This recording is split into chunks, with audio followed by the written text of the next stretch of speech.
everybody, my name is Quinn and welcome back to my channel. So today I thought I would do something a little different. I have done a book talk on my channel, but this is going to be a spoiler-free review of the book The Shadow Queen by C.J. Redwine. There are pretty much 3 times that I will do a book review on this channel. 1 is that it's really popular and gets a lot of hype on BookTube. 2 is that I really love the book. Or 3, I really hate the book. And sadly, The Shadow Queen falls under that 3rd category. I really didn't like this book, and I will tell you why, but it was just not my favorite by any means. Like, I had to push myself to get through this book, which is something I really hate. Like, I wanted to stop halfway through, but I was like, you know what, I kind of want to review this and get a full comprehensive view on what this book really is. So I pushed through and I finished the book, and I ended up giving it a 2.75 out of 5 stars, which is kind of low for me on the rating scale. For those of you who don't know, The Shadow Queen is a loose retelling of Snow White. Basically, Irina is this evil stepmother queen of the kingdom, and she kills Lorelai's father, who's basically like the Snow White figure, and Lorelai and her brother are forced to flee the kingdom because the whole kingdom thinks that they are dead. Now, Lorelai and Irina both have powerful magical powers. Irina uses hers for evil, and Lorelai uses hers for good, and basically the whole story is Lorelai trying to regain her kingdom, and of course there's a prince figure named Cole, but basically if you know the basic plot structure for Snow White, that's basically the basic plot structure for The Shadow Queen, and you can kind of guess what's kind of going to happen. Now, this book has a lot of problems. I tried to start up this book with a positive attitude, I really did, because I heard someone on BookTube that I really trust their opinion, and they said that they really enjoyed this book, so I picked it up because I never really read a fairy tale retelling, and I thought this, might be a good place to start.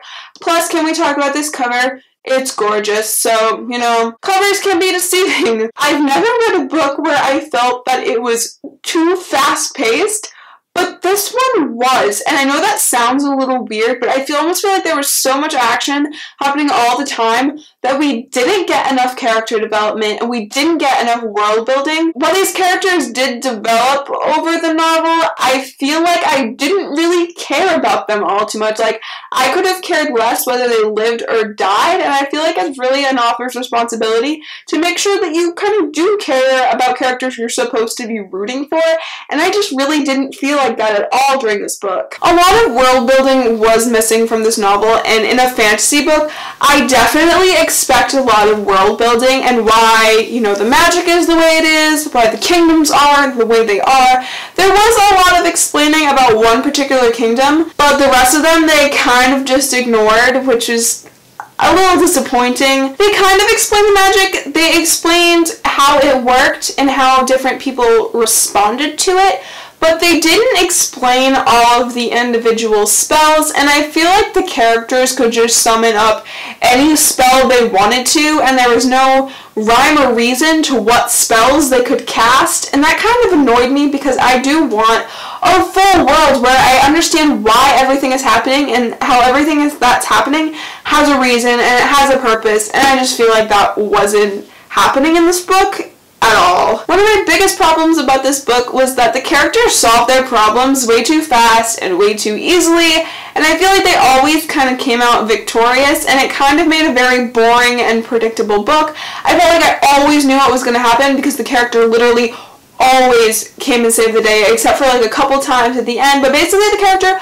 always got what she wanted, and the book was just really boring and really predictable, and it took away from the experience of reading it for me. I also thought the dialogue in this book was really cheesy, and it took away from the reading experience, because sometimes I literally had to wince and look away.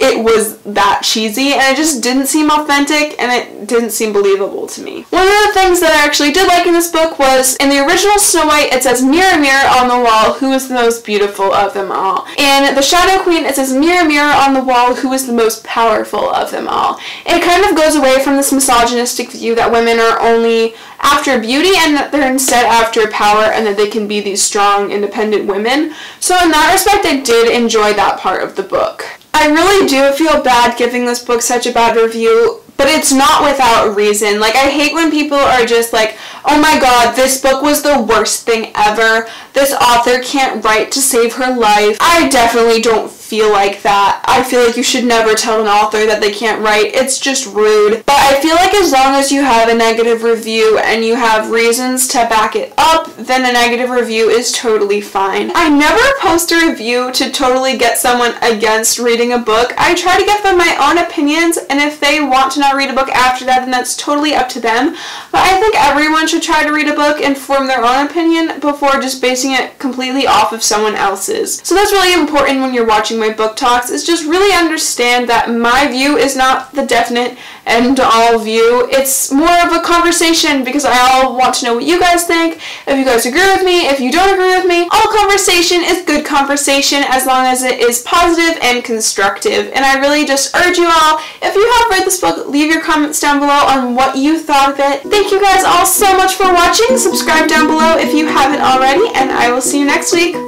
Bye guys!